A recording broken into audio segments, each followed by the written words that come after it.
I'll save you, Olive. Ah! That's the sort of thing that I presume will be happening in the newest, I presume it's out of license, film. We've had Winnie the Pooh, Blood and Honey.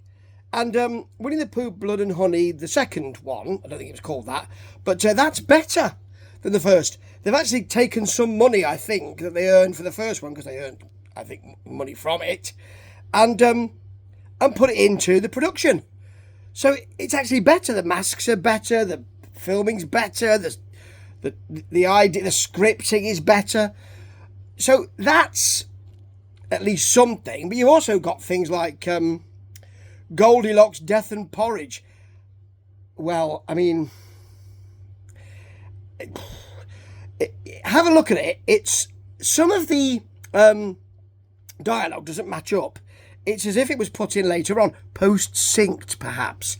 And some of the time there is a variation in sound.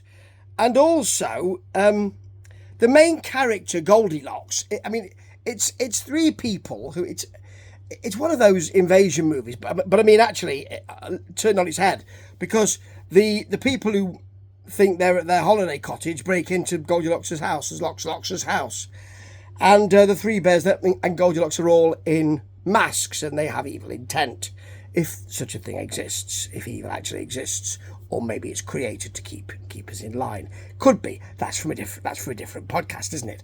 But they all wear masks, and the woman who's playing Goldilocks, I think she's called Olga Solo, is rather good if we could hear what she's saying.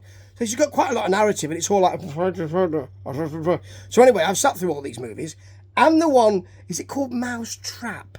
Set in a fun centre, which has the Mickey Mouse Steamboat Willie period Mickey. That sort of thing. I think that's out of licence as well. This probably is as well. Don't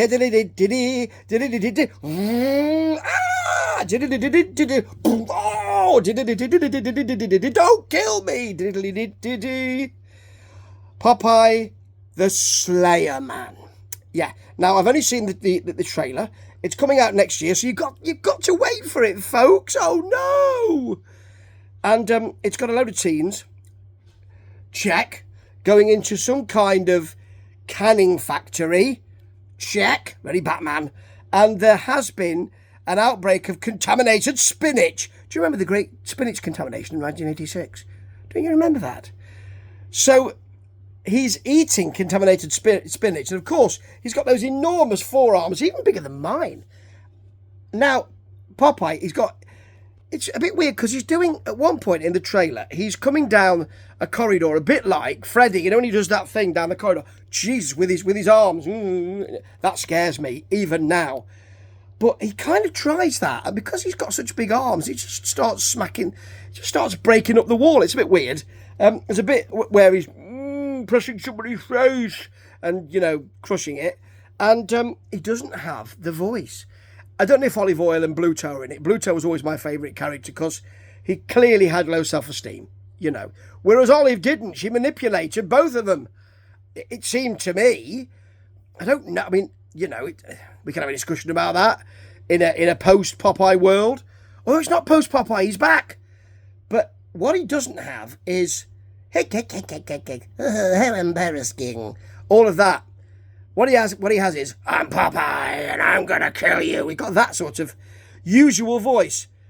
Why would you do that? I suppose they thought that it would sound a bit silly with the other voice. But surely